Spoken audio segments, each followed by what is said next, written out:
What's up, everybody? What a way to end the holiday weekend as the New York Jets blow out the Chicago Bears 31-10. And this is just, man, I am all fired up. It's going to be hard to do this video because I'm probably going to repeat myself. And this is just great. You know, going into this game, everybody had their different takes of what to expect from Mike White. But if we went by the past, what he does is he manages the offense well, he gets rid of the ball quickly, and he spreads it around.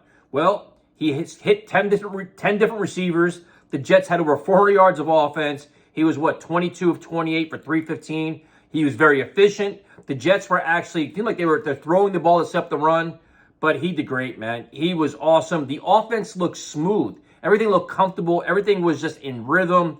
And like all the easy plays, the checkdowns, like the one play that stuck out to me the most where I think it was a play action pass he rolled out and he's looking downfield, checks down for a 2-yard pass. And that was perfect. Like, take what the defense gives you, live for another play. He had a couple throws that were off, but I mean, he hasn't played in a while, but overall, it's hard to not be encouraged. Then you add in the fact that they came from behind because they were losing in the first quarter, the weather conditions, rain, everything else, and he hasn't played. So a lot of anticipation. I thought he aced every test. He showed you arm strength, he showed you mobility, he showed full command of the offense. And honestly, I don't care who the opposing team was. Like, you can only play who's in front of you, but look at the fact that he hasn't played at all. Like, he hasn't been playing. So I thought it was great.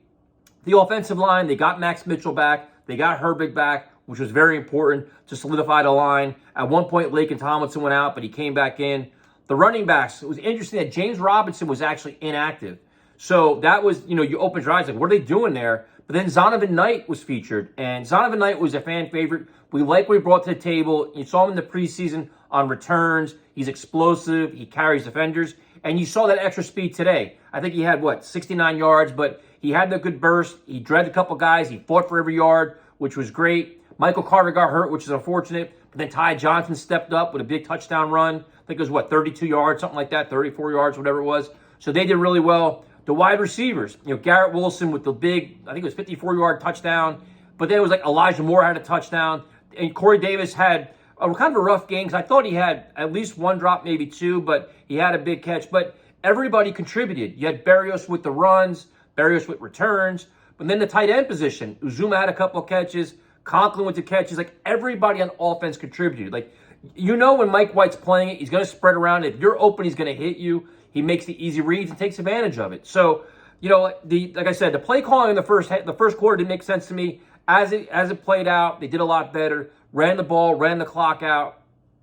Defense had a rough start where, they almost seemed like they were taking, like, the Bears for granted. And then they had to flex their muscles. John Franklin Myers had a sack. Huff was ridiculously explosive off the end. C.J. Mosley with an interception.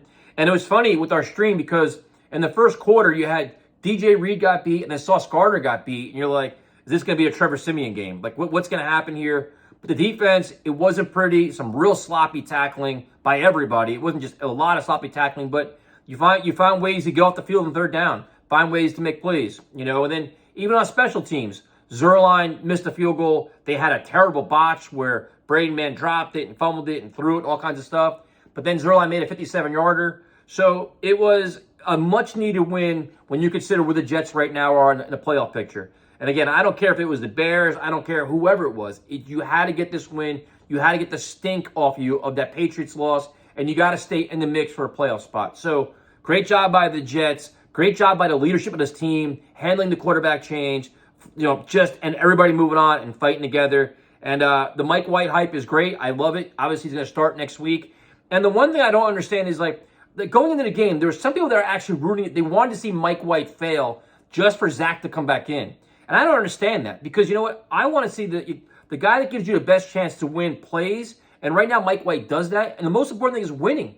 Like, you're on the verge of making a playoff spot here. Like, that's the most important thing. This isn't about, like, who's better than who's doing what. I don't care about Zach Wilson right now. Like, if he plays the end of the season, great. The most important now is win now.